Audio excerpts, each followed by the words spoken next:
এই লোকটাকে ওসি প্রদীপ কিভাবে টেনে এনেছে আমি আপনাদেরকে একটু পড়ে শোনাই। এই লোক যা বলেছে, 2013 সালের 5ই ফেব্রুয়ারি সেদিন ছিল জামাত নেতা শহীদ কাদের মোল্লা সাহেবের রায়ের দিন।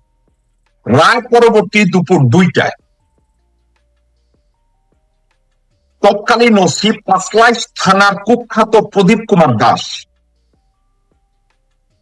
ছবিতে যে আমাকে গুলি করে আনতেছিল, আমাকে গ্রেফতার করে হ্যান্ডকাপ পরানোর পরে দু পায়ে ডান্ডা, দু পায়ে ঠান্ডা মাথায় পিস্তল দিয়ে 6 রাউন্ড গুলি করে। গুলি করার পর 6তলা ভবনের ছাদে নিয়ে গিয়ে ফোন দিয়ে মেরে ফেলতে চায়। ততক্ষণে চ্যানেল 24 এনটিভি, তৎকালীন আমার দেশ পত্রিকার সাংবাদিকরা চলে আসে। কিছু পুলিশ বলতেছিল, স্যার ঠান্ডা করেন, আমরা তাকে নিয়ে যাই, আপনি শান্ত হন। আমাকে যে গুলি করতেছিল সে সময় আগুনের গোলা বের হচ্ছিল বন্দুক দিয়ে, ওই 2 পা অবশ ছিল। এই অবস্থায় সব চ্যানেল লাইভ টেলিকাস্টে গেলে আমাকে প্রদীপ কিছু চাকমা ডিবির হাতে তুলে দেয়। তারা 6 তলায় পুনরায় রাইফেলের বাট দিয়ে মাথায় আঘাত করে।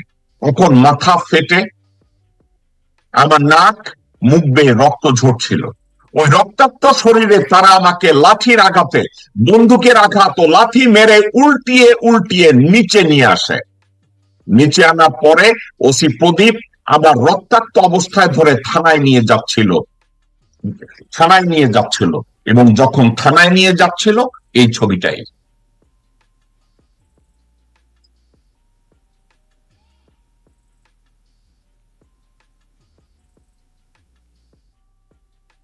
সেদিন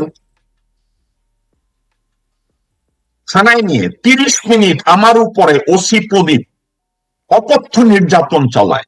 আমাকে যে রুমে রাখছিল সেখানে প্রদীপ এসে আমার গলায় আবার পা পাড়া দিয়ে চেপে ধরেছিল তার বুট জুতা দিয়ে।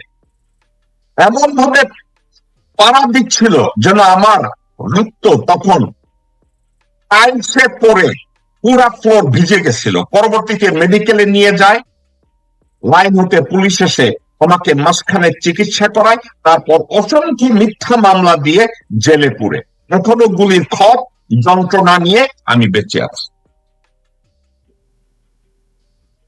এই ভদ্রলোকের কথা।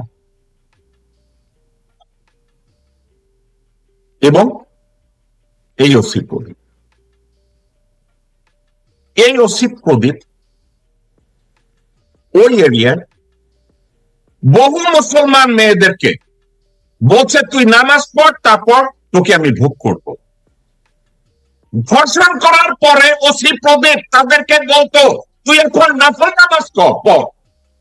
নফল নামাজের কাপড়ে বসে নামাজের কাপড়ে তাকে সে ধর্ষণ।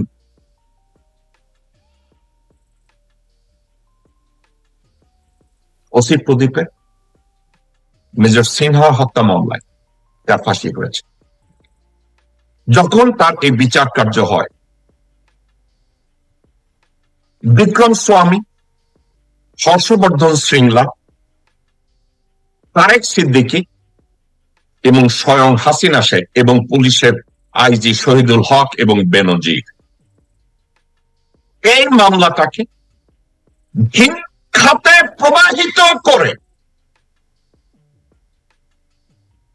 সুরেন্দ্র কুমার সিনহা পরে থেকে শুরু করে সকল বিচারপতিকে বলেছে এই প্রদীপের মামলাটাকে ভিন্ন খাতে নিতে হবে, কারণ ভারতীয় হাইকমিশন সরাসরি বলে দিয়েছিল এই বিচার হওয়া যাবে না। হাসিনার ব্যক্তিগত লোকজনরা হাসিনাকে বলেছিল, আপা এই ওসি প্রদীপ মহিলাদেরকে ধর্ষণ করার পরে একবার ধর্ষণ করতো, ধর্ষণের পরে বলতো তুই এবার নফল নামাজ পড়। ওই নফল নামাজে যখন দাঁড়াইতো বলতো আমারটা এখন অজু নাই, তোর অজুর দরকার নাই, তুই নামাজের কাপড়ে দাঁড়া। তারপরে ওই নামাজের কাপড়ে তাকে ধর্ষণ করত। হাসিনাকে এই কথা জানানোর পরে হয় কি যা হইছে হইছে, এগুলো নিয়ে কথা বলার দরকার কি? বলছে আপা নামাজের কাপড় রাখো, তোমার নামাজের কাপড়। হাসিনার নিজের মুখের কথা, রাখো তোমার নামাজের কাপড়।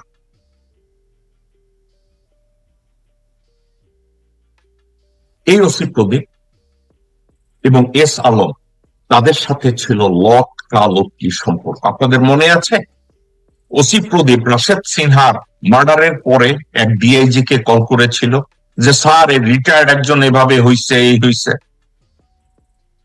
যার সাথে কথা বলেছে তা সে ছিল এস আলমের স্থাবর অস্থাবর সমগ্র সম্পত্তির একজন রক্ষক, বেতনভুক্ত কর্মচারী। একদিকে পুলিশের বেতন নিত, আরেকদিকে এস আলমের পয়সা নিত। আপনারা কি তখন জানতেন যে বিএনপি নেতা সালাউদ্দিন আহমেদ তখন এস আলমেরই বেতনভুক্ত কর্মচারী? আপনারা কি জানতেন বিএনপির সালাউদ্দিন আহমেদ যখন বিএনপি সরকারের উপমন্ত্রী না প্রতিমন্ত্রী, সে তখন থেকে এস আলমকে লালন পালন করেছে? এস আলম যখন ব্যাংকের টাকা একের পর এক চুরি করেছেন, ওই টাকা চুরি যতক্ষণ পর্যন্ত অব্যাহত ছিল, আপনি কি জানেন সালাউদ্দিন দেশ থেকে সরে না? ভারতে এস আলমের টাকা হেফাজতের জন্য, স্থাবর অস্থাবর সমগ্র কিছু হেফাজতের জন্য সালাউদ্দিন আহমেদের সাথে তারা চুক্তিবদ্ধ হয়। সালাউদ্দিন আহমেদের সাথে ওসি প্রদীপ 100 বারেরও বেশি সময় দেখা হয় এবং এস আলম যখন এই টানন পোড়ন আইনি প্রক্রিয়া শুরু হয়, পরিস্থিতিটা এমন দাঁড়ায় এস আলম সালাউদ্দিনকে ওয়াদা করায় যে আমার স্থাবর অস্থাবর সম্পত্তি এবং আমার লোকজনকে রক্ষা করার দায়িত্ব আপনি। অনেকে বলছে সালাউদ্দিন তো বিএনপি করে, সালাউদ্দিনকে এই ওয়াদা রাখবে। এস আলম বলছে সালাউদ্দিন ইমানদার, সে আমানতের খেয়ানত করে না, সে ওয়াদার বরখলাপ করে না। ওসি প্রদীপের ফাঁসি হয়েছে কত বছর, এখন পর্যন্ত ফাঁসি কার্যকর হয় না। কিন্তু কাদের মোল্লা, সালাউদ্দিন কাদের চৌধুরী, নিজামী, মৌলানা মতিউর রহমান নিজামী, মুজাহিদি, কাদের মোল্লা, এদের ফাঁসি হওয়ার সাথে সাথে তাদের মৃত্যুদণ্ড কার্যকরের জন্য শাহবাগে মিছিল হয়, সরওয়ার্দী উদ্যানে মিছিল হয় মৃত্যুদণ্ড কার্যকর করার জন্য, নিউ ইয়র্কে মিছিল হয়, ডাইভার্সিটি প্লাজায় মিছিল হয়। কিন্তু ওসি প্রদীপ আর্মির একজন মেজরকে খুন করার পরে এস আলম এবং সালাউদ্দিনরা একত্রে হাজার হাজার কোটি টাকা দেশ থেকে চুরি করার পরে আজ পর্যন্ত ওসি প্রদীপ ডেথ সেন্টেন্স পাওয়ার পরে কন্ডেম সেলে তাকে আরামে আয়েসে বিরিয়ানি খাওয়াইয়া, এয়ার কন্ডিশন দিয়া, মাগি সাপ্লাই দিয়া, ফোন সাপ্লাই দিয়ে ঠিকঠাক মতো রেখেছে।